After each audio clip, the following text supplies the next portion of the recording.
It was the best of times. It was the worst of times. It was the best. It was the best.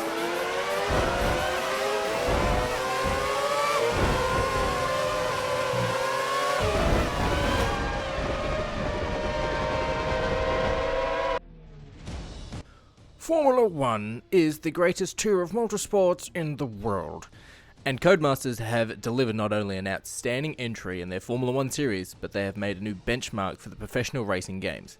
Let me be clear that this game is not for people who want to ram other drivers off the road, customize their cars with new body kits while listening to party music.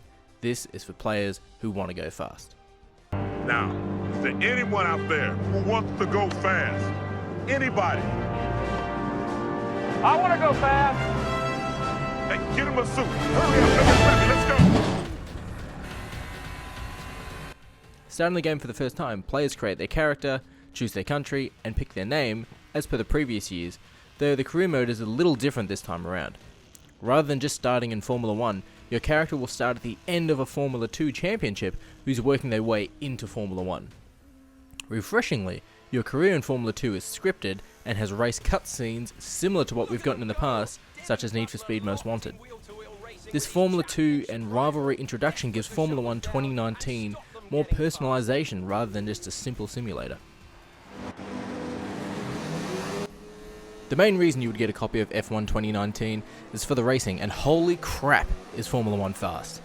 For those of you who are looking for a casual racing game where you can just plonk yourself on your couch and play a couple of races, you may be surprised to note that you actively need to sit on the edge of your seat and divert all of your energy into this game. Looking away from the screen for a moment can cause you to spin out and crash. Multiple times whilst playing Formula 1 2019, my phone would light up, I'd look down for a second, and bang, I was out. A new addition to F1 2019 is, if you're racing and your partner is doing better than you and is gaining on you, your pit crew will now tell you to move aside and let your partner go through. You can actively choose to take your pit crew's advice and move over, or ignore them and have a Vettel incident as we had in the past. Over Webber's left the door wide open. Oh dear, they've come together! Webber and Vettel have come together. It's Vettel going out, Webber going out.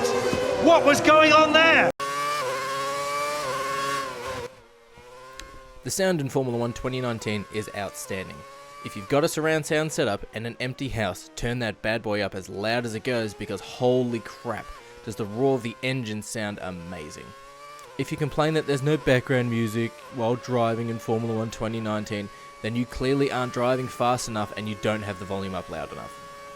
The pit crew from last year's F1 2018 returns, with your crew telling you when you need to come into the pits, where your rival and where your partner is on the course, and feeding you advice the entire time.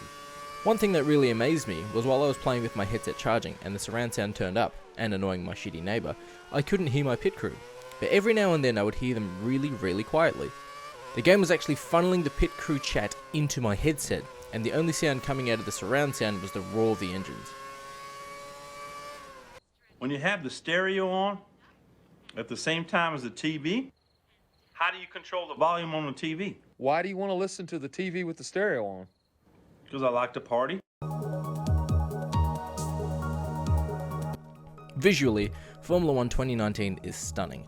Players can inspect not only the 2019 available cars, but also the original F1 cars like the 1972 Lotus 72D, the 1990 Ferrari F190, the 2003 Williams FW25, and the 2010 Red Bull RB6. So if you dislike the current engines and sound of this year's Formula 1s, you can go back and hear that iconic high-pitched whirl of the classic Formula 1 cars. You can now also race Formula 2 and compete in F2 Grand Prix.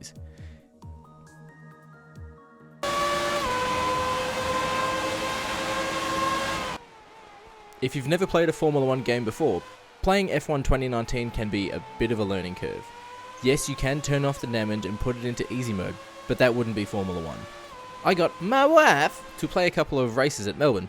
Yes, you can see in the video there's a lot of laps being taken in Melbourne. We live in Melbourne, we love this circuit. Shut up, deal with it. And even though she would be in pole position, she'd crash, cut corners, or just not be able to catch up. This goes back to my earlier point, that is, this isn't a casual racer.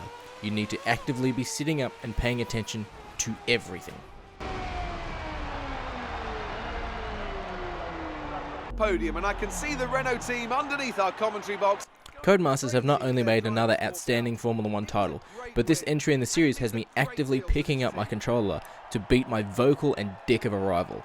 With an entertaining and story-driven career mode, outstanding graphics and dynamic sound that'll make you turn your TV or headset volume to 11, Formula 1 2019 is a must-buy for anyone who truly wants to go fast. I wouldn't even